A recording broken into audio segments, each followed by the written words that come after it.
Hi ನನ್ನ ಪ್ರೀತಿಯ ಸ್ನೇಹಿತರೆ, ಹೇಗಿದ್ದೀರಾ? ಇವತ್ತು ಈಸಿಯಾಗಿ ಎಗ್ ಫ್ರೈ ಮಾಡೋದು ಹೇಗೆ ಅಂತ ನೋಡೋಣ ಬನ್ನಿ. ಮೊದಲಿಗೆ ಒಂದು ಪ್ಯಾನಲ್ಲಿ ನಾನು 2-3 ಸ್ಪೂನಷ್ಟು ಎಣ್ಣೆ ಹಾಕ್ಕೋತಾ ಇದ್ದೀನಿ. ಹಸಿ ಮೆಣಸಿನಕಾಯಿ ಹಾಕ್ತಾ ಇದ್ದೀನಿ, ಈರುಳ್ಳಿ ಹಾಕ್ತಾ ಇದ್ದೀನಿ.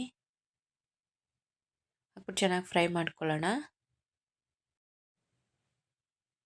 ಈಗ ಶುಂಠಿ ಬೆಳ್ಳುಳ್ಳಿ ಪೇಸ್ಟ್ ಒಂದು ಅರ್ಧ ಸ್ಪೂನ್ ಹಾಕ್ತಾ ಇದ್ದೀನಿ.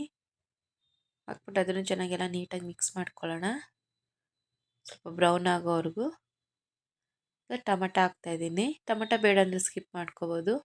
ಎಲ್ಲ ಚೆನ್ನಾಗಿ ನೀಟಾಗಿ ಮಿಕ್ಸ್ ಮಾಡ್ಕೊಳ್ಳೋಣ. ಈಗ ರುಚಿಗೆ ತಕ್ಕಷ್ಟು ಉಪ್ಪು ಹಾಕ್ಕೋತಾ ಇದ್ದೀನಿ. ಮತ್ತೆಲ್ಲ ನೀಟಾಗಿ ಮಿಕ್ಸ್ ಮಾಡ್ಕೊಳ್ಳೋಣ.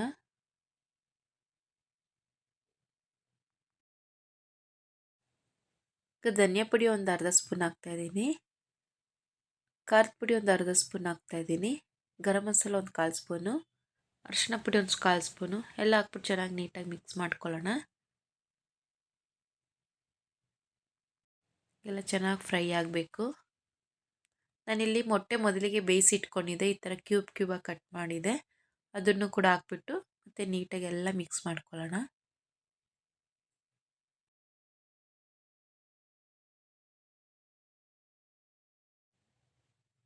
ಎಲ್ಲ ನೀಟಾಗಿ ಈ ಥರ ಮಿಕ್ಸ್ ಮಾಡ್ಕೊಂಡು ಸ್ವಲ್ಪ ಚೆನ್ನಾಗಿ ಫ್ರೈ ಬಿಡೋಣ.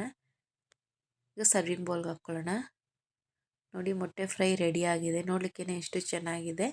ನಾವು ರೈಸ್ ಜೊತೆಗೆಲ್ಲ ನೆಂಚ್ಕೊಂಡು ತಿನ್ಬೋದು, ಮತ್ತು ಚಪಾತಿ ಕೂಡ ತಿನ್ಬೋದು. ತುಂಬಾ ಚೆನ್ನಾಗಿರುತ್ತೆ. ನೀವು ಮನೇಲಿ ಟ್ರೈ ಮಾಡಿ, ಖಂಡಿತ ಇಷ್ಟ ಆಗುತ್ತೆ. ಇಷ್ಟ ಆಗಿದ್ರೆ ಲೈಕ್ ಮಾಡಿ, ಶೇರ್ ಮಾಡಿ, ಕಮೆಂಟ್ ಮಾಡಿ ಮತ್ತು ಸಬ್ಸ್ಕ್ರೈಬ್ ಮಾಡಿ. Thank you friends.